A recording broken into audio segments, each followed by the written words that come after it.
Hello everyone, एक बार फिर से आप सभी का स्वागत है आज़ाद यूपीएससी एकेडमी में। आज हम यहाँ पर करंट अफेयर विशेषांक के अंतर्गत समसामयिक कुछ मुद्दों पर चर्चा जैसे करते आए हैं वैसे ही आज यहाँ पर चर्चा करेंगे। आज का जो चर्चा का विषय है बहुत इंपॉर्टेंट पहलू है। मानसिक स्वास्थ्य को लेकर आज के समय में सबसे ज़्यादा चर्चा हो रही है, जिसका कारण कोविड-19 का एक इफेक्ट है, जिसके कारण हर एक व्यक्ति के सामने किसी न किसी तरीके के मानसिक समस्याओं को जन्म लेते हुए देखा गया है। और ये ऐसा भी नहीं है कि किसी एक आयु या वर्ग विशेष को लेकर है। बालकों में भी मनोस्वास्थ्य संबंधी, मनोचिकित्सा संबंधी ज़रूरतों को देखा गया। किशोरावस्था में एक मैच्योर व्यक्ति के, महिला हों, पुरुष हों या वृद्धावस्था या नौजवान व्यक्ति हों, सभी के सामने यहाँ पर मानसिक स्वास्थ्य को लेकर एक समस्याएं उत्पन्न होती हुई देखी गई। चाहे वो एग्ज़ाम को ना दे पाने की हो, रिजल्ट आने को लेकर हो, रोजगार के चले जाने को लेकर हो, या फिर यहाँ पर आने वाली भविष्य को लेकर एक अनिश्चितता की स्थिति को लेकर, अपने परिवार के पालन पोषण को लेकर हो, खाने पीने की चीज़ों को लेकर हो या स्वास्थ्य को लेकर, कई सारे इफेक्ट यहाँ पर आपको सोचने पर मजबूर कर देते हैं और इसी के कारण एक मानसिक तनाव की स्थिति उत्पन्न होती है। कई बार ये अवसाद की स्थिति में परिवर्तित हो जाता है।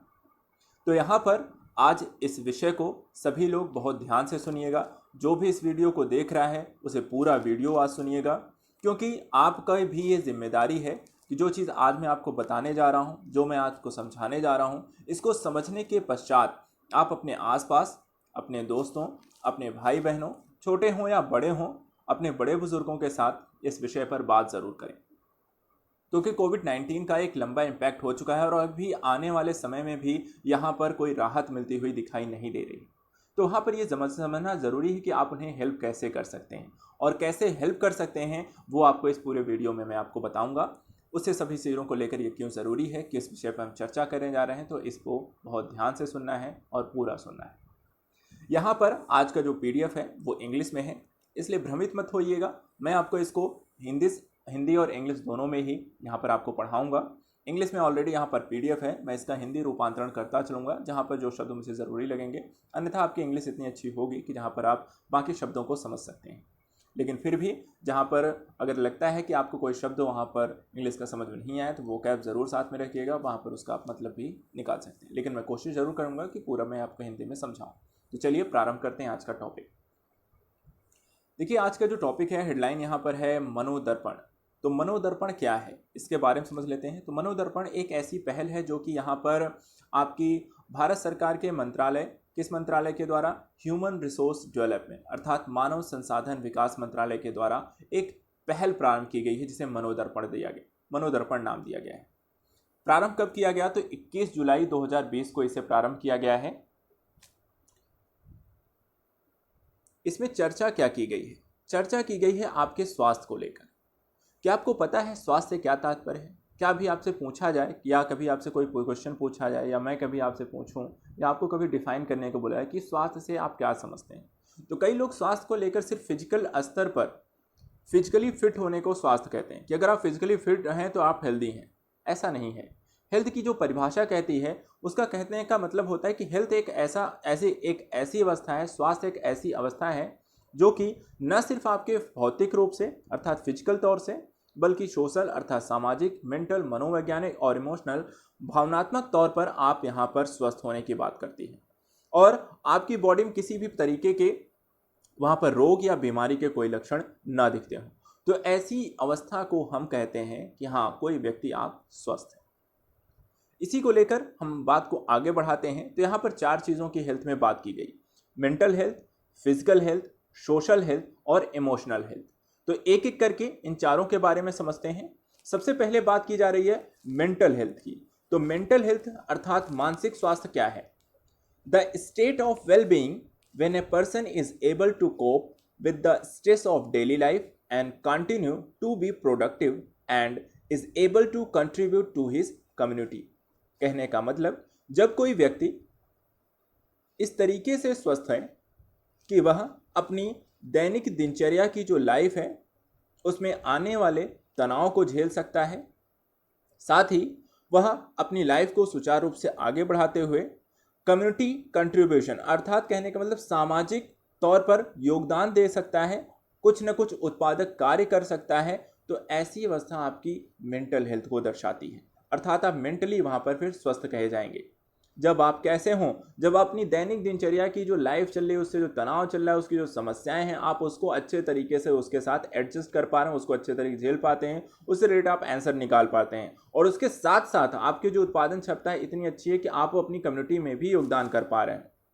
If mental well being is impacted, its impact all other aspect of health. तो इसको नोट में, इसको आप ध्यान से सुन लीजिए। यदि आप मेंटली डिस्टर्ब हैं, यदि आप मानसिक तौर पर स्वस्थ नहीं हैं, तो ये आपके अन्य स्वास्थ्य पर भी प्रभाव, आपके अन्य स्वास्थ्य के अन्य आयाम पर भी इसका निगेटिव इम्पैक्ट पड़ता है, प्रभाव उस पर डालता है। चाहे वो फिजिकल हो अर्थात शारीरिक हो, चाहे सोशल हो, सामाजिक हो, या इमोशनल हो, भावनात्मक हो। यदि कोई व्यक्ति मानसिक तौर पर सोचने समझने के स्तर पर सक्षम नहीं है, वो सामाजिक तौर पर भागीदारी नहीं कर रहा है, तो ऐसी स्थिति में वो कहीं ना कहीं आपको अकेलेपन कर लेगा, जिससे उसके शारीरिक तौर पर खाना पीना बंद कर सकता है, सोशल लाइफ उसकी वहाँ पर ख़त्म हो जाती है, इमोशनल तौर पर अकेला होता है, और फिजिकली वहाँ पर खाने पीने ना से वहाँ पर वो कमज़ोर हो जाएगा। तो ये तो बात हो गई मेंटल हेल्थ की। दूसरी बात आती है फिजिकल हेल्थ। फिजिकल हेल्थ का क्या मतलब होता है? When a person is free from illness, injury and aware of and follow physical fitness routine, nutrition, diet, hygienic habit. कहने का मतलब जब कोई व्यक्ति किसी भी प्रकार की बीमारी से पूर्णतः मुक्त हो, साथ ही किसी प्रकार की चोट से वो पूर्णतः मुक्त हो, और उसे ये भी पता हो कि फिजिकल तौर पर फिटनेस रूटीन क्या होनी चाहिए, खाने में क्या क्या लेना चाहिए, और एक अच्छी आदत कहाँ पर, एक स्वच्छतापूर्ण चीज़ों को कैसे वहाँ अपनी आदत में सम्मिलित करना चाहिए। तो उन सारी चीज़ों को यदि कोई व्यक्ति वहाँ पर समझता है, जानता है और उसे शामिल करता है, और उसके अनुरूप वहाँ अपनी दैनिक दिनचर्या, अपने फिजिकल और शारीरिक को स्वस्थ रखने का काम करता है, तो उसे हम फिजिकल हेल्थ की बात करते हैं। इसी तरह है सोशल हेल्थ। सोशल हेल्थ का मतलब होता है ability to interact well with other persons, society, contribute to society, to collaborate and have satisfying personal relation. कहने का मतलब जब कोई व्यक्ति किसी दूसरे व्यक्ति के साथ या फिर एक दूसरे व्यक्ति के साथ इंटरैक्ट कर सकता है, अर्थात बातचीत कर सकता है उसके साथ। इसके अतिरिक्त सोसाइटी कंट्रीब्यूट, वहाँ पर सोसाइटी में, समाज में कंट्रीब्यूट अर्थात योगदान कर सकता है। कोलैबोरेट उनके साथ कर सकता है, सामंजस्य स्थापित कर सकता है, सहयोग दे सकता है, और साथ ही एक संतोषजनक एक व्यक्तिगत रिलेशन को वहाँ पर संचालित कर सकता है, रख सकता है उसके साथ वहाँ पर। तो अगर कोई व्यक्ति इस तरीके सोसाइटी के साथ एकोमोडेट हो जाता है और अपने सभी प्रकार के रिलेशन को बड़े आसानी से वहाँ पर संचालित कर पा रहा है, तो उसे हम कहेंगे वो सोशली वहाँ पर फिट है। तीसरा है इमोशनल, चौथा है इमोशनल हेल्थ। इमोशनल हेल्थ का मतलब होता है ability to control, manage and express emotion comfortably.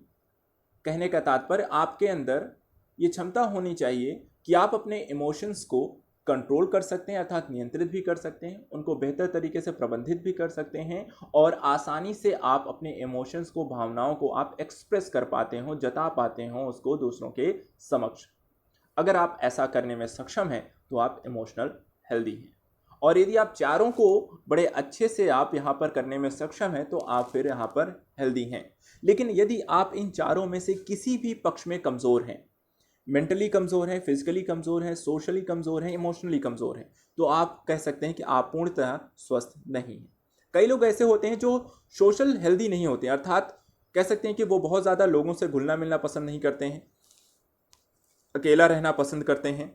कुछ लोग ऐसे होते हैं जो अपने इमोशंस को जता नहीं पाते हैं। कहते हैं कि कई व्यक्तियों को आपने सुना होगा कि कहते हैं कि मैं अपनी बातों को सही तरीके से एक्सप्रेस नहीं कर पाता हूँ, अपनी जता नहीं पाता हूँ कि मैं क्या सोच रहा हूँ, मैं क्या चाहता हूँ। तो ये लोग, ऐसे लोग इमोशनल हेल्दी नहीं होते हैं। जो सोशल लाइफ को वहाँ पर पसंद नहीं है, कि लोगों के साथ वो घुलना मिलना जिनको पसंद नहीं है, जिन्हें अकेला रहना ज़्यादा पसंद होता है, या सोसाइटी इत्यादि के फंक्शन इत्यादि में बहुत ज़्यादा पार्टिसिपेट इत्यादि नहीं करते हैं तुरंत चले आते हैं, तो वहाँ पर वो सोशल हेल्थ नहीं है। कुछ लोग फिजिकली कमज़ोर होते हैं, कुछ लोग मेंटली होते हैं। तो ये हेल्थ होने का, स्वास्थ्य का क्या मतलब होता है, ये हमने यहाँ पर समझ लिया। अगली बात यहाँ पर करते हैं,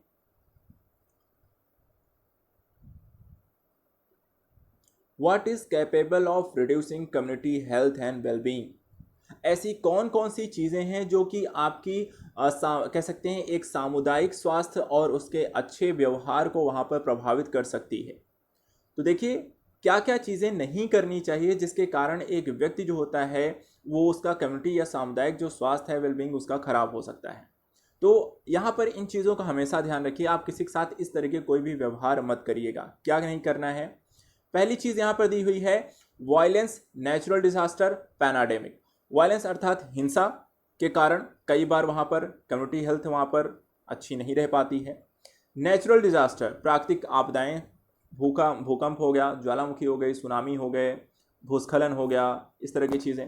पैनाडेमिक अर्थात एक महामारी की जो स्थिति है, जैसे इस समय कोविड-19 का इम्पैक्ट है।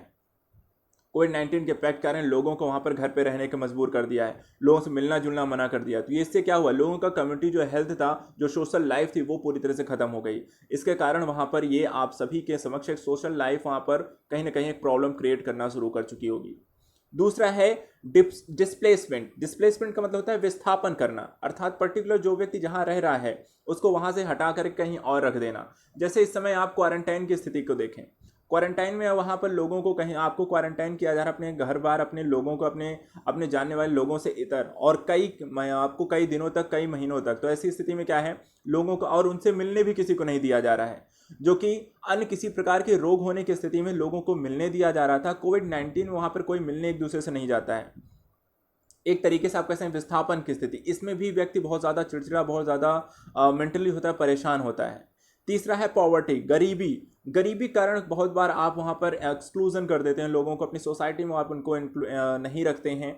इसके अलावा कोविड-19 की यदि हम इम्पैक्ट की बात करें तो गरीब लोगों के समक्ष सबसे ज़्यादा इम्पैक्ट वहाँ पर बढ़ा है। रोजगार वहाँ पर नहीं है, दुकानें वहाँ पर बाकी सारे बंद कर दी गई हैं, रोजगार किसी से छोटे मोटे नहीं मिल रहे हैं, और इससे उनकी गरीबी हालत और भी ज़्यादा खराब हो रही है। चौथा है वर्क स्ट्रेस, अर्थात काम का तनाव। वर्तमान समय में देखें तो लोगों का बेरोजगारी की दर बढ़ रही है, लोगों के रोजगार छिन रहे हैं, लोगों की आय या फिर कम हो रही है, या वेतन वहां पर मिलनी बंद हो गई है। ऐसी स्थिति में काम का काफ़ी दबाव हो जाता है, और वहां पर उसके कारण उनकी सोशल लाइफ खराब होती है, वो लोगों के साथ सही तरीके से व्यवहार नहीं कर पाते हैं और उसे एंजॉय भी नहीं कर पाते हैं। इसके अतिरिक्त इनजस्टिस एंड डिस्क्रिमिनेशन, कहने का मतलब है कि अन्याय और असमानता की स्थिति का होना। ये भी कहीं ना कहीं अगर आप किसी के साथ सही तरीके से व्यवहार नहीं करते हैं, असमानता की, जैसे कोविड-19 के रोगियों के साथ है, या वहाँ पर हमने ये भी देखा है कि कई सारे स्वास्थ्यकर्मी जो लगातार लोगों की सेवा कर रहे हैं, उनको घर में घुसने नहीं दिया जा रहा, उनको सोसाइटी में आप एंटर नहीं करने दे रहे हैं। तो एक अन्याय है, जो लोग आपके लोगों के लिए खड़े हैं, जो हर लोगों की हेल्प कर रहे हैं, आप उन्हीं के साथ इस तरीके का व्यवहार ऐसे कर रहे हैं। तो ये जो इनजस्टिस और डिस्क्रिमिनेशन की स्थितियां कोविड-19 के दौर में देखने को मिली, ये भी, और ये वैश्विक स्तर पे, यहाँ पर बेसिकली मैं इसको कोविड-19 से जोड़ रहा हूँ क्योंकि आप इसे अच्छे समझ पाएंगे, इसके एग्जाम्पल्स आप लगातार देख रहे हैं। लेकिन ये किसी भी समय किसी भी व्यक्ति के साथ अगर आप करते हैं तो ये उसकी कम्युनिटी हेल्थ और वेलबींग के लिए सही नहीं होता है। इसके अतिरिक्त पुअर हाउसिंग कंडीशन, घर की खराब हालत भी कई बार इसके लिए जिम्मेदार होती है।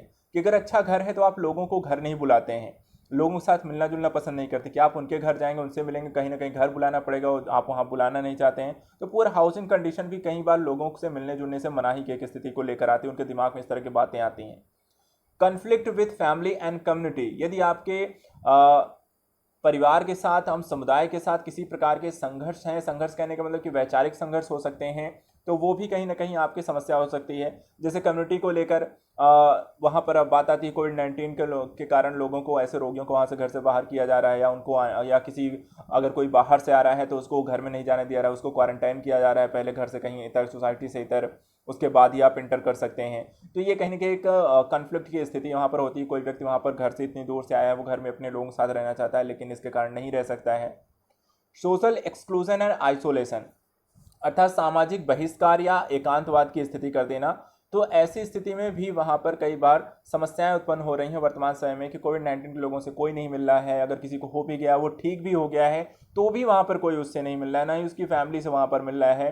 तो एक तरीके से सामाजिक बहिष्कार की जैसी स्थितियाँ उत्पन्न की जा रही हैं। जैसे हम पुराने समय में एक जातिगत व्यवस्था के आधार पर देखते थे, तो वहाँ पे लोगों को अलग अलग तरीके सोशल एक्सक्लूजन कर दिया जाता था, जो दलित होते थे। तो इस तरह की जो स्थितियाँ होती हैं वो काफ़ी ज़्यादा समस्याप्रद हो सकती हैं, ये बताया गया है। तो what is a capable of reducing community health and wellbeing के बारे में यहाँ पर 8 पॉइंट इसमें बताए गए हैं।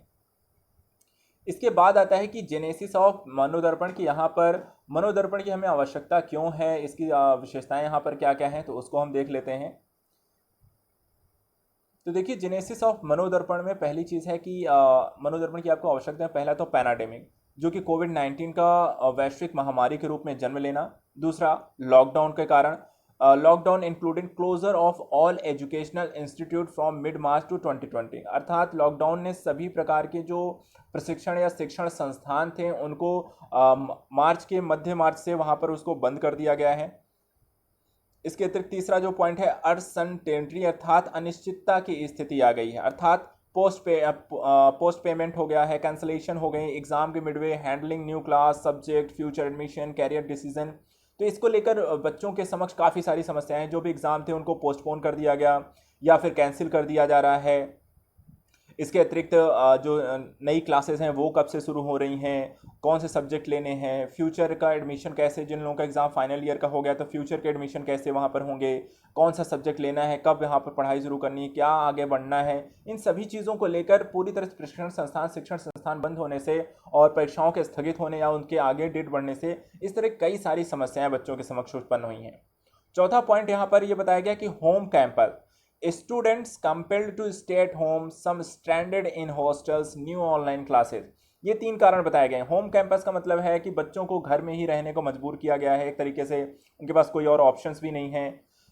इसके अतिरिक्त कुछ बच्चे हैं जो हॉस्टल्स में ही रह गए हैं, वो अब घर आना चाहते तो वहाँ पर उनके सुविधा इस तरीके की नहीं है, क्वारंटाइन फिर स्थिति उनको पालन करनी पड़ेगी।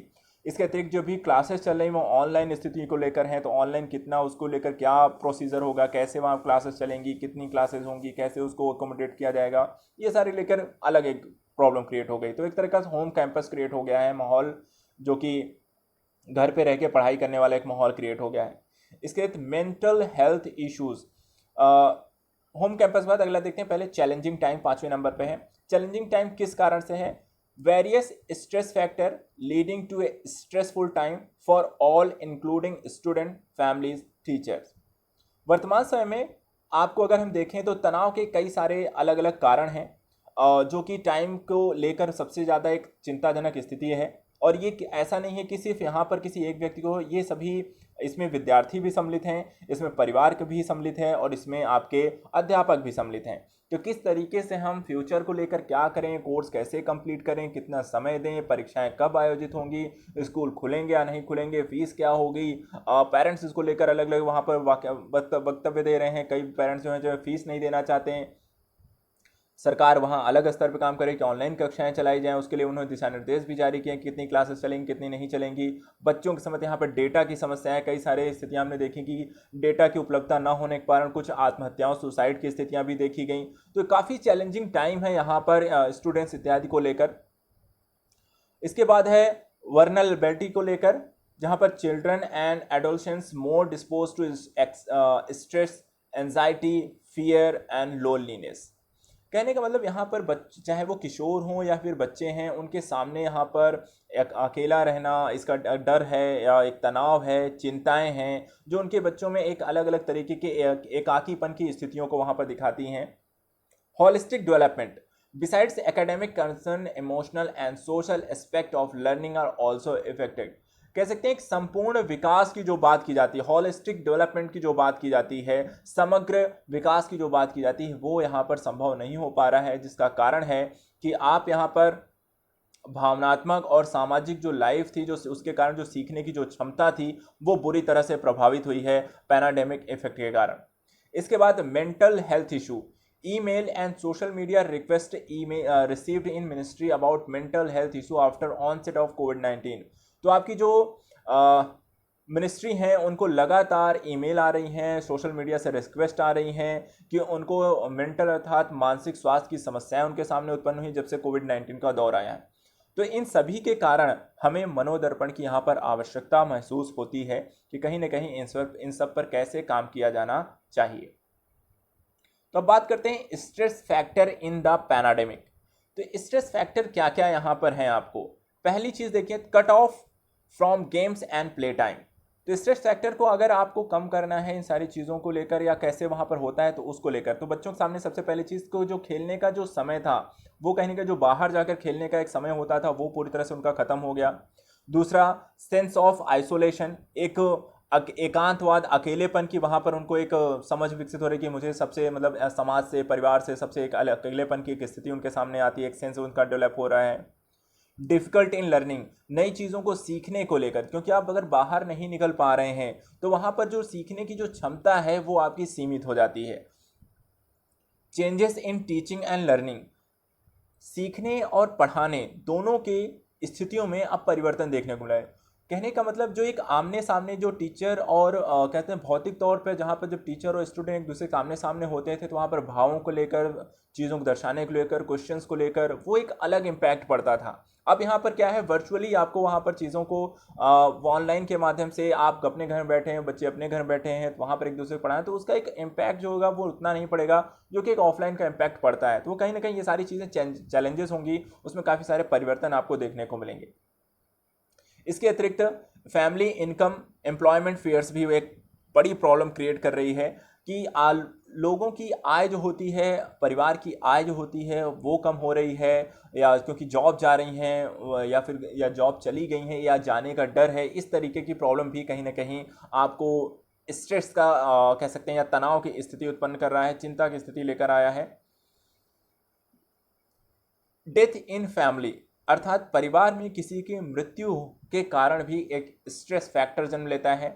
बिहेवियरल इशू इन फैमिली, जो कि परिवार में जो व्यवहार है, व्यवहारिक जो व्यवहार करने का तरीका है वो भी एक मुद्दा है। कई बार यहाँ पर अगर एक शांत व्यवहार है, समझने का व्यवहार है, एक दूसरे के साथ खुलकर बात करने की स्थिति है तो वहाँ पर एक अच्छी बातचीत होती है। लेकिन यदि वहाँ पर फैमिली में बहुत ज़्यादा एक दूसरे से बात नहीं होती है, एक दूसरे को समझते नहीं हैं, या फिर आपको लड़ाई झगड़े वाला माहौल है, या फिर बड़ों का अधिकार जमाने वाला माहौल है, हमेशा पिता के द्वारा या माता के द्वारा बच्चों को डांटा जाता हो, तो वहाँ पर इस तरीके के इशू के कारण फिर आपके परिवार में जो होता है बच्चा अपनी बात खुलकर नहीं रख पाता है, और इसके कारण वो और भी ज़्यादा अकेलापन अपने घर के लोगों के बीच रहते हुए भी वो अपने आप को अकेला ही पाता है। फियर ऑफ डिसीज, लगातार कोविड-19 का एक ऐसा डर हो गया है कि किसी से मिलो मत, किसी से जुलो मत, रोग हो गया तो यहाँ पर कोई इलाज नहीं है, दवाई नहीं है, और जिससे ठीक नहीं हो सकते हैं, तो यहाँ पर एक अलग ही डर इसका बन गया है। एग्जाम रिजल्ट, जो लगातार रिजल्ट रुके हुए हैं या आने वाले हैं उसको लेकर भी कहीं ना कहीं तनाव की स्थिति आपको बनी रहती है। तो stress factor in the pandemic को लेकर यहाँ पर अपने स्तर पर आपने यहाँ पर 8-9 पॉइंट यहाँ पर बताए गए हैं।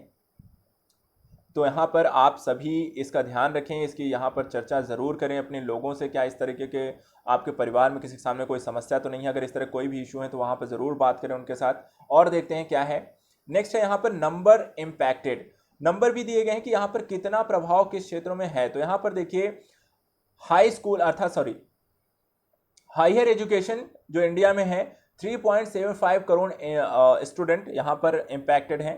6.3 करोड़ स्टूडेंट 9 से 12 तक की क्लास में, 6 से 1 तक की क्लास में 6.4 करोड़ स्टूडेंट हैं, और क्लास 1 से 5 तक में 12 करोड़ स्टूडेंट हैं जो कि यहाँ पर इस दौर में सबसे अब प्रभावित हो रहे हैं इससे यहाँ पर। तो अगर आप देखें तो कम से कम जो संख्या अगर ओवरऑल की अगर बात करें अलग अलग स्तर पर करीब 28-29 करोड़ के जो बच्चे हैं, जो संख्या वो कहीं ना कहीं इम्पैक्ट यहाँ पर हो रही है। इसके अतिरिक्त अब बात करते हैं जेनेसिस ऑफ मनोदर्पण पॉइंट 2 की बात करेंगे। यहाँ पर मिनिस्टर्स के द्वारा किस तरीके से इस पर काम किया जाएगा, क्या क्या सुझाव उसको लेकर दिए गए हैं। तो पहली चीज़ बताएगी कि honourable HRM emphasised on the need to provide psychological support. तो यहाँ पर आपकी जो ह्यूमन रिसोर्स मिनिस्ट्री है उनके द्वारा यहाँ पर साइकोलॉजिकल सपोर्ट उपलब्ध कराया जाएगा। 9 अप्रैल 2020 को वर्किंग ग्रुप सेटअप बाई एक वर्किंग ग्रुप यहाँ पर MHRD के द्वारा गठित किया गया था, जो कि यहाँ पर मॉनिटर था निगरानी and promote mental health and wellbeing of student and provide psychological support. तो यहाँ पर एक वर्किंग ग्रुप यहाँ पर 9 अप्रैल 2020 को गठित किया गया था, जिसका काम था कि वो स्टूडेंट को वहाँ पर एक निगरानी भी करेगा, साथ ही उनको अगर किसी साइकोलॉजिकल मानसिक मनोचिकित्सक की यहाँ पर अगर सहायता चाहिए होगी तो वो भी उनको उपलब्ध कराएगा। इसके अतिरिक्त consultation with expert and stakeholder, तो यहाँ पर कंसल्टेज अगर जो होता है कंसल्ट करने के लिए यदि आपको काउंसलर चाहिए होंगे तो वहाँ पर उसकी भी सुविधा देने की बात कही गई है, जिसमें कहा गया है कि expert from field of counselling, education, mental health, child and adolescent psychology are member of the group, wide consultation with stakeholder health. तो यहाँ पर ऐसे लोग जो कि एजुकेशन फील्ड से जुड़े हुए हैं काउंसलिंग के से, या फिर मेंटल हेल्थ से, मनोस्वास्थ्य से जुड़े हुए हैं, या फिर बालक और किशोरावस्था में मनोविज्ञान से जुड़े हुए हैं, ऐसे लोगों को ही यहाँ पर वर्किंग ग्रुप का सदस्य बनाया गया है। और एक बड़े स्तर पर काफ़ी बड़े लोगों को यहाँ पर इसमें एक कंसल्टेशन के लेकर जोड़ा गया है, यहाँ पर कंसल्टेशन के लिए यहाँ पर जोड़ा गया है उनको स्टेक होल्डर्स के रूप में। तो यहाँ पर मनोदर्पण की जो आवश्यकता है उसको भी देख लेते हैं। नीड ऑफ मनोदर्पण, देखिए यहाँ पर बताया गया है कि सबसे जरूरी क्या है, मनोदर्पण के लिए हमें आवश्यकता क्यों है। तो पहली चीज बताइए, स्टोरेज लिंकेज, स्ट्रॉन्ग लिंकेज के लिए। स्ट्रॉन्ग लिंकेज किनके बीच, यहाँ पर education and health, physical, mental और इमोशनल के बीच, अर्थात शिक्षा के साथ साथ आपके स्वास्थ्य अर्थात कि शारीरिक तौर पर, यहाँ पर मानसिक तौर पर, भावनात्मक तौर पर शिक्षा को हेल्थ के साथ जोड़ना है। दूसरा, स्कूल और कॉलेज में, school and college to become places for promoting physical health and mental wellbeing, अर्थात यहाँ पर स्कूल और कॉलेजों को एक ऐसे स्थान के रूप में प्रमोट करना है जहाँ पर शारीरिक स्वास्थ्य और मेंटल स्वास्थ्य को लेकर यहाँ पर काम किया जाएगा, वहाँ पर उनको प्रमोट किया जाएगा, उनको जागरूकता प्रदान की जाएगी, उनके साथ चर्चा की जाएगी, बातचीत की जाएगी। इसके अतिरिक्त कुछ रिपोर्ट में डाटा भी दिए गए, जैसे कि ICMR रिपोर्ट 2017 में यहाँ पर एक आंकड़ा दिया है कि 10 से 13% तक के जो चिल्ड्रन और अर्थात बालक और किशोर हैं वहाँ पर इंडिया में, वो की मेंटल हेल्थ से कंसर्न अर्थात डील कर रहे हैं, अर्थात मानसिक स्वास्थ्य की समस्या से वहाँ पर ग्रसित हैं और उससे वो लगातार डील कर रहे हैं। तो कितने, 10 से 13% बच्चे जो कि बालक अवस्था में है या फिर किशोरावस्था में, वो मेंटल हेल्थ से परेशान है। ये कौन सी रिपोर्ट कहती है, ICMR रिपोर्ट 2017 कहती है। इसके अतिरिक्त WHO की रिपोर्ट 2017 की कहती है कि as per WHO 2017 report 56 million individual world wide likely to increase after कोविड-19 पैराडेमिक। तो बताया गया कि 56 मिलियन व्यक्तिगत स्तर पर लोगों के यहाँ पे डिप्रेसिव अर्थात अवसादग्रस्त हुए हैं, ऐसी बीमारी से ग्रसित हुए हैं और इनकी संख्या में वृद्धि हुई है कोविड-19 महामारी के दौरान। इसके अतिरिक्त बात करते हैं, NCRB का डाटा 2018 यहाँ पर आया है और इसमें भी कहा गया है कि NCRB 2018 का डाटा कहता है कि every hour 1 student die by suicide in India. अब तक 2018 के डाटा के अनुसार ऐसे 10,159 स्टूडेंट सुसाइड कर चुके हैं, अर्थात आत्महत्या कर चुके हैं। तो NCRB का डाटा कहता है कि 2018 तक का जो डाटा है उसमें बताया गया है कि प्रत्येक घंटे एक विद्यार्थी आत्महत्या कर लेता है और ये बहुत बड़ी बात है। इसके अतिरिक्त और क्या है, counsellor in school, CBSE affiliation by laws mandate counsellor is very school, counsellor very essential in residential schools and college. तो यहाँ पर CBSE ये प्रमाणित करती है कि जो भी यहाँ पर लॉ के अकॉर्डिंग जो मैंडेट हैं, जो भी मानक हैं, उसके अनुसार सभी स्कूलों में काउंसलर होना चाहिए और खासकर ऐसे स्कूलों में ज़रूर होने चाहिए जहाँ जो कि आवासीय स्कूल हैं या कॉलेज हैं। इसके अतिरिक्त counsellor in colleges as per UGC guideline 2015 all higher education institute should have student counselling system. कहने का मतलब कि UGC की जो गाइडलाइन है 2015 के अनुसार जो भी आपकी हायर एजुकेशन इंस्टीट्यूट है, अर्थात जो भी आपके विश्वविद्यालय महाविद्यालय हैं, वहां पर स्टूडेंट काउंसलिंग सिस्टम का होना अनिवार्य है। तो ये सारी चीज़ें भी यहाँ पर डेवलप करने की बात की गई हैं। इसके अतिरिक्त मनोदर्पण को लेकर कुछ अन्य चीज़ें भी यहाँ पर दर्शाई गई हैं। पहली चीज़, identify psychological stressor, important to identify the concern of students such as loneliness, isolation, stress, anxiety, peer pressure, parental, societal expectation, body image, self-doubts, and have focus program in school and colleges to address them. यहाँ पर देखिए सबसे पहली पहचान करनी है, identify psychological stressor, अर्थात कहने का मतलब कि जो मनोचिकित्सा के लिए तनाव उत्पन्न करते हैं ऐसे तत्वों की पहचान करना। तो ऐसे कौन कौन सी चीजें हैं जो कि तनाव उत्पन्न करते हैं, तो यहां पर ऐसी चीजें बताई गई हैं जैसे कि लोनलीनेस है, आपको अकेलापन है, आइसोलेशन एकांतवाद की स्थिति है, स्ट्रेस तनाव की स्थिति है, एंजाइटी चिंता है, पीयर प्रेशर सहयोगियों का दबाव है, पेरेंटल या फिर आपका अभिभावकों का दबाव है, सोसाइटल एक्सपेक्टेशन, समाज की कुछ वहां पर कह सकते हैं कि एक्सपेक्टेशन जुड़ी हुई होती हैं आपसे, बॉडी इमेज, कई बार वहाँ पर आपके शारीरिक कह सकते हैं कि शरीर को लेकर ही कई बार वहाँ पर आपको अलग तरीके से वहाँ पर कमेंट किए जाते हैं, और सेल्फ डाउट, स्वयं में कई बार होता है कि हमें अपने ऊपर ही भरोसा नहीं होता है। तो ये सारे प्रॉब्लम बताए गए, ये सारे कारण बताए गए हैं कि एक व्यक्ति को मनोचिकित्सक की आवश्यकता पड़ सकती है या फिर वहां पर उसके तनाव का कारण होता है। तो इन सभी चीज़ों को स्कूल और कॉलेजेस में यहाँ पर इन सभी टॉपिक्स पर चर्चा करनी चाहिए, ये बताया गया है। इसके अतिरिक्त Manodarpan but in lockdown at different solution क्या है, मनोदर्पण कैसे है उसकी भी चर्चा करेंगे। इससे पहले यहाँ पर एक चीज़ और इसमें जोड़ी गई है, आत्मनिर्भर भारत अभियान। इसकी चर्चा मैं पहले आप लोगों के साथ कर चुका हूँ, इसकी 5 सीरीज आपको बना दी गई हैं, आपको चैनल पर अपलोड है। यहाँ पर देखिए मनोदर्पण को आत्मनिर्भर भारत अभियान के साथ भी जोड़ा गया है। कैसे जोड़ा गया है, Manodarpan is a part of prime minister Atmanirbhar Bharat Abhiyan, a stimulus package to revitalise Indian economy including empowering human capital and increasing productivity and efficiency post कोविड-19 आउटब्रेक। मनोदर्पण को यहाँ आत्मनिर्भर भारत के उस सेगमेंट से जोड़ा गया है जहां पर प्रधानमंत्री का कहना था कि यहां पर भारतीय अर्थव्यवस्था को पुनर्जीवित करने के लिए, मानव संसाधन का विकास करने के लिए, मानव पूंजी में वृद्धि करने के लिए और इनकी प्रोडक्टिविटी और क्षमता को बढ़ाने के लिए वहां पर कार्य करना होगा। तो मनोदर्पण यहां पर इसी क्षेत्र में मानव संसाधन या मानव पूंजी के बेहतर उपयोग करने को लेकर उनके सामने जो समस्याएं हैं उनका अगर निदान आप कर देंगे तो वो ज़्यादा बेहतर तरीके से काम कर पाएंगे और अर्थव्यवस्था में अपना योगदान दे पाएंगे। तो इस प्रोस्पेक्ट से यहां पर मनोदर्पण को जोड़ा गया है। अनाउंस्ड बाई FM अर्थात फाइनेंस मिनिस्टर के द्वारा इसे अनाउंस किया गया है। किसको, आत्मनिर्भर भारत को वित्त मंत्री निर्मला सीतारमण जी के द्वारा इसे अनाउंस किया गया था। 5 चरणों में डिसाइड किया गया, घोषित किया गया था, जिसकी चर्चा हम पहले कर चुके हैं, तो उसके बारे में हमें बहुत ज़्यादा पढ़ने की जरूरत नहीं है। हम वापस आते हैं मनोदर्पण, कंपोनेंट्स ऑफ मनोदर्पण कि यहाँ पर मनोदर्पण के संगठक क्या क्या हैं उनकी चर्चा चलिए करते हैं। तो देखिए मनोदर्पण के जो कंपोनेंट्स हैं यहाँ पर 5 अलग अलग कंपोनेंट्स हैं। पहला है एडवाइजरी। एडवाइजरी यहाँ पर किसको जारी की जानी है, तो guidelines for school, college, student, teacher, parents to promote mental wellbeing.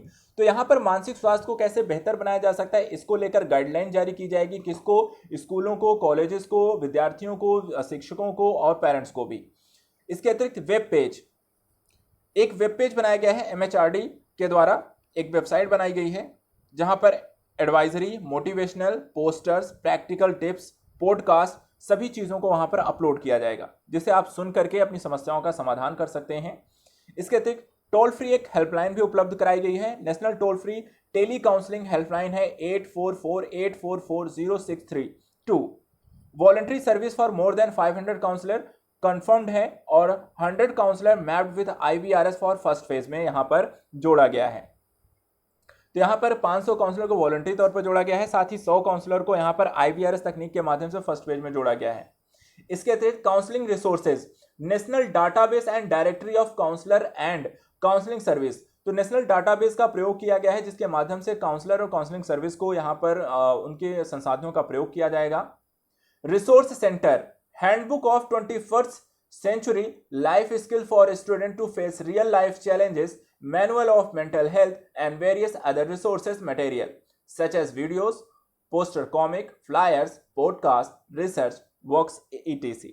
तो यहाँ पर एक बुक जारी की गई है जिसका नाम है 21st century life skill handbook है ये, जहां पर आपको कई अलग अलग मुद्दों पर चर्चा की गई है जिसमें आपके रियल लाइफ चैलेंजेस पर चर्चा की गई है अर्थात वास्तविक जीवन की यहाँ पर चुनौतियों को लेकर, और मैनुअल ऑन मेंटल हेल्थ को लेकर वहां पर चर्चा की गई है and various other resource material such as, साथ ही साथ वहां पर वीडियो, पोस्टर, कॉमिक, फ्लायर्स इत्यादि चीजें अन्य भी वहां पर अपलोड की गई वेबसाइट पर जिसको आप देख सकते हैं। तो आप सभी के लिए सुझाव ये है कि यदि किसी को मेंटल वहां पे कोई प्रॉब्लम आपको समझ में आती है या आपको स्वयं यहाँ पर किसी प्रकार की समस्याएं आती हैं तो यहाँ पर देखिए आपको टोल फ्री हेल्पलाइन नंबर भी दी गई है, साथ ही आपको वेब पेज भी दिया गया है जहाँ पर कुछ वीडियो, प्रैक्टिकल, एडवाइजरी चीज़ें हैं जिसे आप जाकर वहाँ पर सुन सकते हैं, अपने क्वेश्चन पूछ सकते हैं और अपनी समस्याओं का समाधान। देखिए यहाँ पर कोई यहाँ पर शर्माने वाली बात नहीं है। इसके बारे में अगर किसी को भी कोई भी दिक्कत है तो आप उसकी हेल्प कर सकते हैं, अगर आपकी खुद की है तो आप अपनी भी हेल्प कर सकते हैं। जब तक आप यहाँ पर पूर्णतः स्वस्थ हैं, ना आप अपना पूरी तरह से ख्याल रखते हैं ना अपने लोगों को, आप स्वस्थ हैं तो आपकी फैमिली स्वस्थ रहेगी और अगर आपके लोग स्वस्थ हैं तो आप यहाँ पर खुश रहेंगे। तो इसका ध्यान रखिएगा। तो अगर किसी को भी कोई भी दिक्कत है तो यहाँ पर वेब पेज दिया है, टोल फ्री नंबर दिया है, ये उनको जरूर बताइए, उनकी हेल्प करिए। चलिए आगे बढ़ते हैं। अगला यहाँ पर है कंपोनेंट्स ऑफ मनोदर्पण इनिशिएटिव। तो यहाँ पर देखिए क्या क्या चीज़ें इसमें ऐड की गई हैं। पहला है ऑनलाइन चैट, आप किस किस तरीके से उनसे जुड़ सकते हैं, बातचीत कैसे कर सकते हैं, जो काउंसलर होंगे आपके ऑनलाइन चैट कर सकते हैं। Interactive online chat platform, contact queries and counselling through interactive app. तो ऐप के माध्यम से, एक ऐप है आपका इनका मनोदर्पण का, उसके माध्यम से आप ऑनलाइन चैट उनसे कर सकते हैं, अपने सवाल पूछ सकते हैं, वो आपके जवाबों का रिप्लाई करेंगे, आपके क्वेश्चन को वहां पर सवाल दिए जाएंगे, आपको जवाब दिए जाएंगे। इसके अतिरिक्त वेबिनार के माध्यम से या फिर ऑडियो विजुअल रिसोर्सेज के माध्यम से, वीडियोस के माध्यम से, पोस्टर्स के माध्यम से, कॉमिक, फ्लायर या पॉडकास्ट के माध्यम से आपकी समस्याओं को हल किया जाएगा। इसके अतिरिक्त इंटीग्रेशन विथ स्कूल करिकुलम, तो यहाँ पर आपके स्कूल का जो भी कह सकते हैं कि विषय होता है, वहाँ पर जो पाठ्यचर्याएं हैं, जो आपकी दिन पूरी की पूरी समय सारणी है, कब एग्जाम होगा, कब पढ़ाई होनी है, कब छुट्टी होनी है, इत्यादि को लेकर एक इंटीग्रेशन करना है, तो एकीकृत करना है, एकीकरण उसमें लेकर आना है। एकीकरण से मतलब क्या है, to address psychological needs and concern of children in an integrated manner as part of school curriculum and processes as a preventive measure। तो यहाँ पर बच्चों के सामने जो भी समस्याएं आती हैं, जो कि साइकोलॉजिकल समस्याएं हैं, उनकी आवश्यकताएं हैं, उनको स्कूल करिकुलम में वहाँ पर सम्मिलित किया जाए और साथ ही उनके निवारण संबंधी एक प्रक्रिया को भी पालन किया जाना चाहिए। इसके अतिरिक्त इफेक्टिव पॉलिसी में क्या है,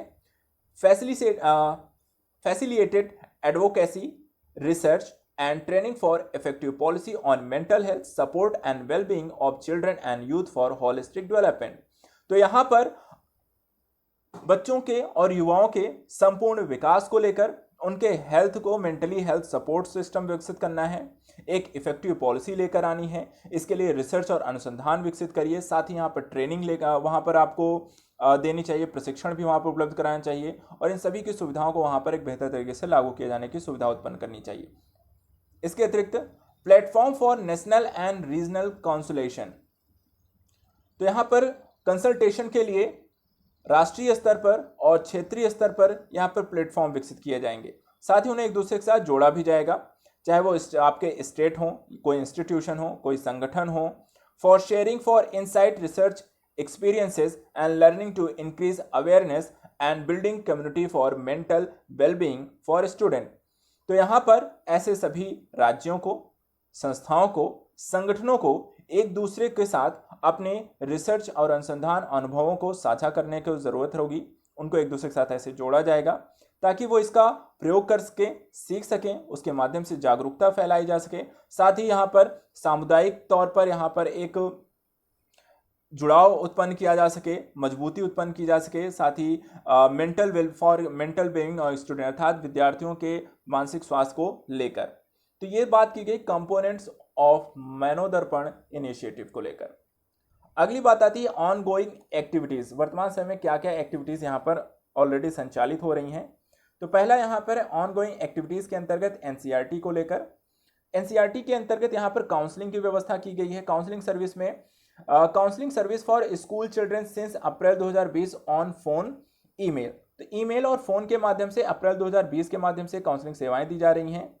दूसरा अल्टरनेट कैलेंडर, तो अल्टरनेटिव एकेडमिक कैलेंडर यहां पर बनाया गया है, इन जिसमें how to deal with stress and anxiety को इसमें शामिल किया गया है कि तनाव और चिंता से कैसे यहां पर मुक्त रहें, कैसे उनसे हमें सामना करना चाहिए, इसको इसमें सम्मिलित किया गया है। तीसरा सहयोग क्या है, live telecast of live interaction session on Sahyog, guidance for mental wellbeing of children on Swayam Prabha channel. तो स्वयं प्रभा चैनल के माध्यम से यहाँ पर एक इंटरेक्टिव सेशन आयोजित किए जा रहे हैं, जिसके माध्यम से मेंटली कैसे आप सक्सेस रह सकते हैं, कैसे हेल्दी रह सकते हैं, बच्चों को उनके बारे में उनको समझाया जाता है। इसके अतिरिक्त गाइडलाइन जारी की गई है, guideline for online learning and cyber safety include how to handle stress. तो साइबर सेफ्टी को सिक्योर करते हुए आपको स्ट्रेस से कैसे आप तनाव मुक्त रह सकते हैं, उसके लिए गाइडलाइन जारी की गई है। अगला है निष्ठा को लेकर मैंने आपको पहले ही अभी पढ़ाया है। निष्ठा के लिए देखिए क्या कहा गया कि online module for Nishtha programme to train teacher on handling mental wellbeing issue. तो निष्ठा के अंतर्गत टीचरों को इस मामले में भी ट्रेन किया जाएगा कि वो किस तरीके से मेंटल वेलबींग इशू को कैसे वहां पर हैंडल करेंगे, कैसे उसे संभालेंगे, कैसे उसे संचालित करेंगे, कैसे उसे ठीक करेंगे, इत्यादि चीजों को लेकर। दूसरा और भी चीजें हैं इसमें ऑनगोइंग एक्टिविटीज 2 के अंतर्गत, वो तो हमने एनसीईआरटी की बात कर ली। दूसरा NIOS के अंतर्गत भी यहाँ पे 2 काम किए जा रहे हैं। पहला है virtual summer camp. Virtual summer camp के माध्यम से counselling on mental health issue, yoga, meditation, dance, art, painting, music in virtual summer camp. तो आभासी जो समर कैंप आयोजित किए जा रहे हैं, इसके माध्यम से लोगों को मानसिक स्वास्थ्य संबंधी समस्याओं को हल किया जा रहा है। इसके लिए yoga, meditation, dance, art, painting और म्यूजिक जैसी चीज़ों को माध्यम बनाकर उनको इससे दूर रहने का के बारे में समझाया जा रहा है। दूसरा है मोटिवेशनल टॉक्स यहाँ पर आयोजित की जा रही हैं। जो मोटिवेशनल टॉक एक घंटे की कम्युनिटी रेडियो के माध्यम से यहाँ पर आयोजित की जा रही हैं, लोगों को यहाँ पर प्रेरित करने को लेकर। तीसरा ऑनगोइंग एक्टिविटीज़ है NVS के अंतर्गत। नेशनल जो विद्यालय हैं वहाँ पर नवोदय विद्यालयों के स्तर पर भी है, तो इसमें टेली काउंसलिंग की व्यवस्था है, अर्थात फ़ोन के माध्यम से काउंसलिंग यहाँ पर की जा रही है लॉकडाउन के दौरान। दूसरा एडवाइजरी टू पेरेंट्स, अभिभावकों को किस तरीके से डील करना है उसको लेकर वहाँ पर सलाह दी जा रही है। Counsellor engaged, 1173 counsellor engaged in JNV since 1919-20। तो यहाँ से 2019 से 2020, तो यहाँ पर अब तक 1173 काउंसलर को एंगेज किया गया है नवोदय विद्यालयों, जवाहरलाल नेहरू विद्यालयों में, जिसके माध्यम से वहाँ पर बच्चों की समस्याओं को हल किया जाता है। इसके बाद ऑनगोइंग एक्टिविटीज़ चौथे नंबर पर KVS तथा केंद्रीय विद्यालयों स्कूल के स्तर पर भी है।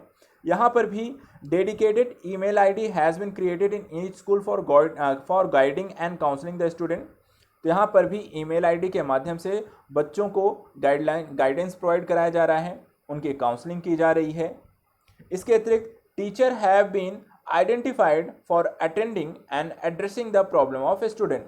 तो टीचरों को, शिक्षकों को भी इसके साथ जोड़ा गया है ताकि वो बच्चों की समस्याओं को समझ सकें और उनको समझा सकें, उनका निवारण बता सकें, समस्या का समाधान कर सकें।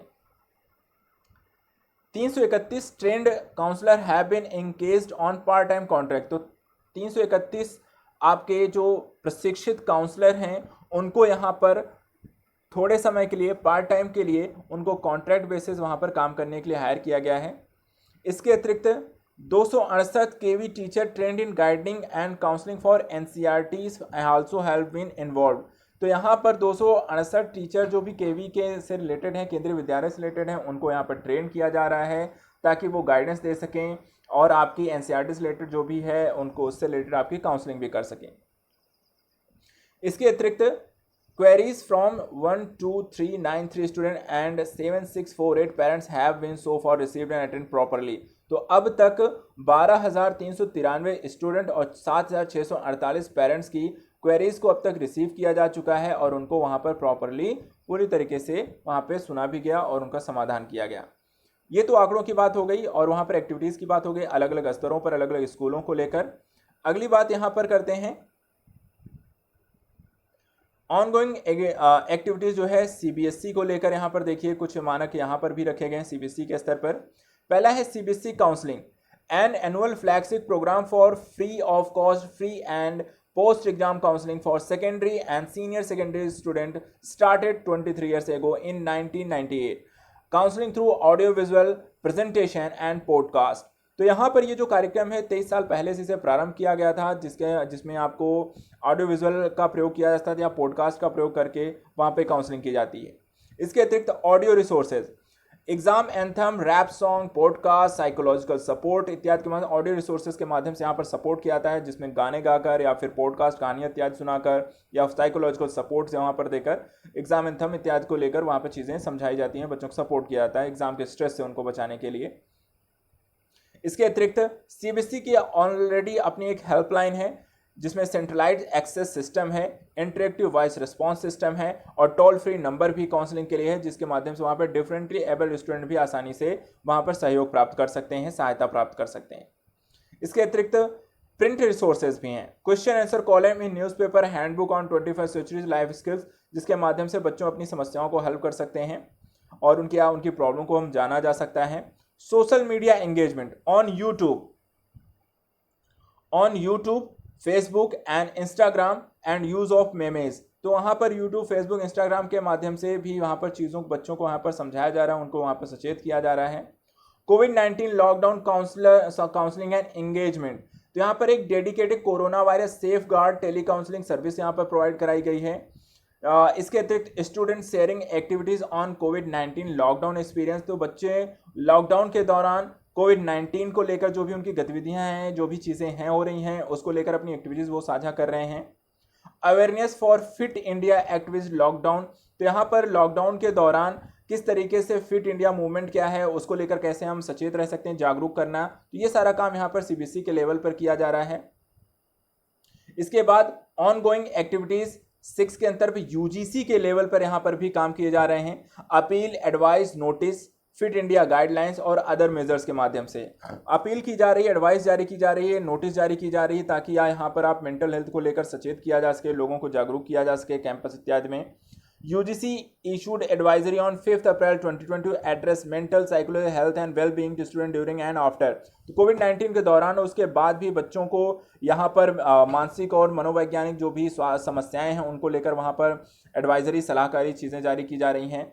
फिट इंडिया गाइडलाइन जारी की गई है यूजीसी के द्वारा, जिसके तहत यहाँ पर स्टूडेंट, फैकल्टी और स्टाफ को फिजिकली और मेंटल फिटनेस के लिए कुछ चीज़ें वहाँ पर बताई गई हैं कि उन्हें जो करना है, जैसे कि वाइड रेंज ऑफ फिजिकल अर्थात शारीरिक तौर पर वहाँ पर ज़्यादा से ज़्यादा वहाँ पर आप एक्टिव रहें। इसके लिए आप स्पोर्ट्स है, साइकिलिंग है, वॉकिंग है, योगा है, मेडिटेशन आप कर सकते हैं। अदर फिटनेस एक्टिविटीज़ भी आप अप्लाई कर सकते हैं। emphasized on awareness और sensitization workshop on depression, anxiety, stress management, तो यहाँ पर जागरूकता या सचेत इत्यादि करने के लिए, उनको जानकारी प्रोवाइड कराने के लिए कुछ ऐसे संवेदनशील वर्कशॉप उपलब्ध कराए जा रहे हैं। साथ ही वहाँ पर अवसाद से, चिंता से और तनाव से मुक्त रखने के संबंधी वहाँ पर प्रबंधन को लेकर प्रबंधन की कुछ क्लासेस भी वहाँ पर उनको उपलब्ध कराई जा रही हैं। हाईलाइटेड बैलेंस न्यूट्रिशन डाइट, साथ ही उनको एक संतुलित पोषक आहार क्या होना चाहिए उसके बारे में भी जानकारी दी जा रही है। अदर मेजर्स के तौर पर यहाँ पर एक हेल्पलाइन नंबर भी यहाँ पर जारी किया गया है, जो कि मेंटल हेल्थ को लेकर है, साइकोलॉजिकल कंसर्न को लेकर है, और साथ ही उनकी मॉनिटरिंग की जाती रहेगी काउंसलर के द्वारा। आइडेंटिफाई फैकल्टी मेंबर्स भी इसमें के साथ जुड़े होंगे। इसके अतिरिक्त regular monitoring of student through interaction विया email, telephone, digital, social media platform, तो यहाँ पर मॉनिटरिंग के लिए स्टूडेंट को लेकर वहाँ पर ईमेल के माध्यम से, टेलीफोन के माध्यम से, डिजिटल और सोशल प्लेटफॉर्म के माध्यम से उन पर नज़र भी, निगरानी रखी जाएगी। कोविड-19 help group of student to identify fellow student in need of help and provide immediately necessary help, तो यहाँ पर स्टूडेंट भी दूसरे अपने स्टूडेंट्स को किस तरीके से हेल्प कर सकते हैं, अगर उनके सामने किसी तरह की समस्याएं हैं तो उनको भी इस तरह की आप हेल्प कर सकते हैं। जैसा मैं आप लोगों को कह रहा हूँ, यदि आपको भी पता है, आपका कोई दोस्त, आपका फ्रेंड या फैमिली किसी प्रकार कोई प्रॉब्लम है, तो आप भी उनकी ज़रूर हेल्प करें, उनको वहाँ पर जानकारी उपलब्ध कराएँ। Sharing of available practical tips for MOHFW, YouTube and other sources take care of mental health, तो यहाँ पर आपके पास जो भी जानकारी है, चाहे वो यूट्यूब से मिल रही हो, चाहे आपको किसी मंत्रालय से मिल रही हो, चाहे आपको किसी अन्य जगह से मिल रही है, उसको ज़रूर वहाँ पर साझा करें। इसके अतिरिक्त यूजीसी यहाँ पर एक initiative for redressal of student and grievances के बारे में यहाँ पर है, तो जो भी यहाँ पर बच्चों से जुड़ी जो भी समस्याएं हैं उनको सुनने के लिए और उनका निवारण करने के लिए यहाँ पर एक हेल्पलाइन नंबर भी यूजीसी ने जारी किया है, 1800-111-657 यहाँ पर जारी किया गया है। साथ ही एक आपको ईमेल आईडी भी जारी की गई है कि ईमेल है covid19help.ugc@government.in जारी की गई है। इसके लिए ऑनलाइन स्टूडेंट के लिए वहाँ पर अपनी समस्याओं को जानने के लिए एक पोर्टल भी जारी किया, जैसे कि यहाँ पर पोर्टल का नाम भी दिया गया है, और एक टास्क फोर्स का भी यहाँ पर गठन किया गया है, जो कि स्टूडेंट से रिलेटेड जो भी समस्याएं हैं, उनकी चिंताएं हैं, उनको यहाँ पर एड्रेस करेगा, उनकी वहाँ सुनवाई करेगा। इसके बाद ऑनगोइंग एक्टिविटीज नंबर 7 AICTE के द्वारा भी है, जिसमें आपकी फैकल्टी काउंसलर को यहाँ पर ऐड किया जाएगा। AICTE has advised all institute to appoint faculty counsellor, सभी इंस्टीट्यूशंस को बोला गया है कि वो काउंसलर को जो भी एक फैकल्टी ग्रुप में काउंसलर करें, वहाँ पर ज़रूर अपॉइंटमेंट करें। Faculty training, large number of faculty training program are conducted and as many as 10,000 faculty are trained who are effective counselor, तो 10,000 ऐसे शिक्षकों को वहाँ पर ट्रेन किया जा रहा है, फैकल्टीज़ को ट्रेन किया जा रहा है, जो कि एक प्रभावी काउंसलर बन सकते हैं। इसके अतिरिक्त हेल्पलाइन पोर्टल, ये एक हेल्पलाइन पोर्टल भी यहाँ पर आपको जारी की गई है साइकोलॉजिकल प्रोग्राम्स को लेकर। चौथा है फैकल्टी सर्टिफिकेशन, तो यहाँ पर एक सर्टिफिकेशन प्रोग्राम भी जारी किया है जिसके 8 मॉड्यूल होंगे, जिसमें कई सारे अलग अलग एलिमेंट्स रिलेशन से रिलेटेड जो टीचर के साथ होने चाहिए, कैसा वहाँ पर रिलेशन आपका होना चाहिए, बच्चों के साथ किस तरीके वहाँ पर आपका व्यवहार हो, कैसे उनकी आप समस्याओं का समाधान करेंगे, उसको लेकर व्याख्या करता हुआ, एड्रेस करता हुआ, प्रॉब्लम सॉल्व करता हुआ, इन सारी चीज़ों को लेकर एक फैकल्टी को सर्टिफिकेशन भी दिया जाएगा यदि वहाँ पर वो इसमें सक्षम हो जाते हैं। आगे क्या रोड अहेड, फ्यूचर को लेकर हम क्या कर सकते हैं? तो देखिए फ्यूचर को लेकर यहाँ पर कुछ चीज़ें हैं जिसे हमें यहाँ पर सावधानी बरतनी है। प्रिवेंशन, सावधानियां, निवारण यहाँ पर क्या रखना है? Prevention through positive school college ethos curriculum and activities promoting mental health and wellbeing. तो यहाँ पर आपको लगातार पॉजिटिव रहना है, स्कूल कॉलेजेस को इसके लिए सहयोग देना पड़ेगा, अपने करिकुलम को वहाँ पर लगातार चेंज करते रहिए, साथ इसमें मेंटल हेल्थ और वेलबींग को वहाँ पर ज़रूर इसमें शामिल किया जाना चाहिए। ट्रेनिंग यहाँ पर होनी चाहिए, कैपेसिटी बिल्डिंग ऑफ फैकल्टी, तो यहाँ पर फैकल्टी की क्षमता का निर्माण करने के लिए ट्रेन किया जाना चाहिए।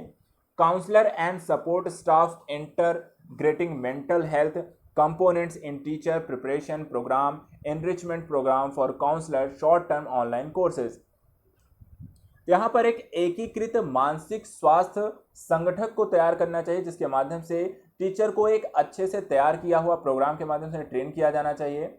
साथ ही यहाँ पर एक समृद्धि का अर्थात उनकी क्षमताओं की वृद्धि करने हेतु प्रोग्राम को तैयार करना चाहिए एक काउंसलर के रूप में, और शॉर्ट टर्म ऑनलाइन कोर्सेज भी वहाँ पर प्रारंभ करने चाहिए इसके लिए।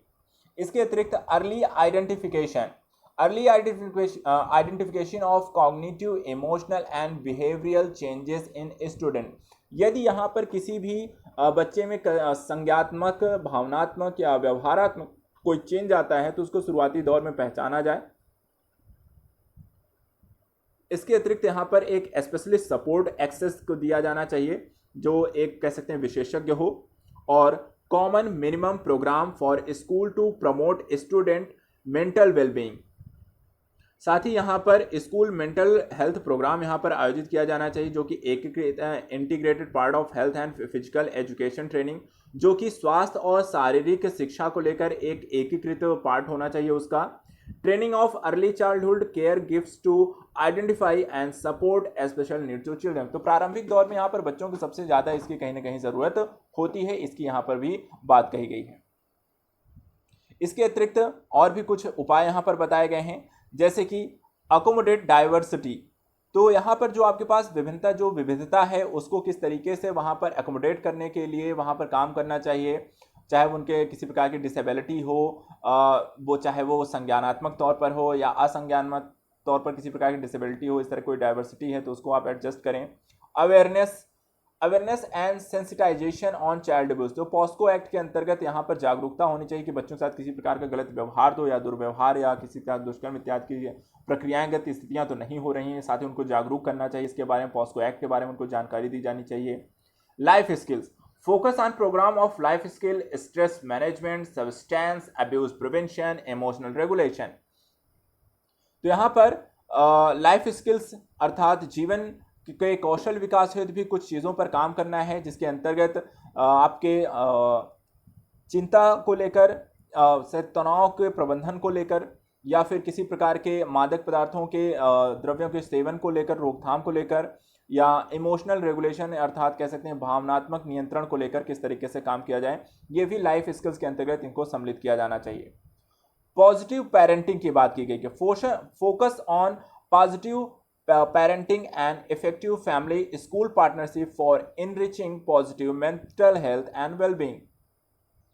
तो यहाँ पर एक सकारात्मक कह सकते हैं कि पेरेंटिंग की बात की गई है जो कि स्कूल के साथ एक बेहतर संबंधों को विकसित करे और साथ ही इसके माध्यम से बच्चों के मानसिक स्वास्थ्य को भी यहाँ पर बेहतर जिसके माध्यम से हम बनाया जा सके। Holistic report card as per draft new education policy 2020 to reflect interventions required to support for learning as well as mental and physical well-being। तो यहाँ पर एक ऐसी रिपोर्ट कार्ड यहाँ पर विकसित करने की बात की रहा है जिसे आपको नई शिक्षा नीति के अंतर्गत वहाँ पर 2020 में से सम्मिलित करने, उसमें हस्तक्षेप करने की भी बात की, उसमें भी इसे शामिल किया जाए जिसमें मेंटल और फिजिकल हेल्थ की बात हो। तो एट द लास्ट यहाँ पर चीज़ों को हमने देख लिया है। आप सभी को मैं एक बार फिर कहूँगा, जिन्होंने पूरा सुना है और जिन्होंने नहीं सुना है तो उन्हें ज़रूर यहाँ पर आप सभी इसको पूरा ज़रूर सुनिएगा, क्योंकि ये सिर्फ यहाँ पर हमारी और आपकी बात नहीं है, हर एक व्यक्ति की बात है, आपके परिवार फैमिली की बात है। ये आजकल के समय में सबसे ज़्यादा ज़रूरी है, जिसको हम बहुत नज़रअंदाज करते हैं। मानसिक स्वास्थ्य आज के लिए, आज के समय में सबसे ज़्यादा ज़रूरी पहलू है, तो इसका ज़रूर ध्यान रखें। बाकी सेफ रहिए, स्वस्थ रहिए, खुश रहिए, पढ़ाई करते रहिए, जो भी समस्याएं हैं उसको साझा करिए एक दूसरे के साथ। बाकी यहाँ पर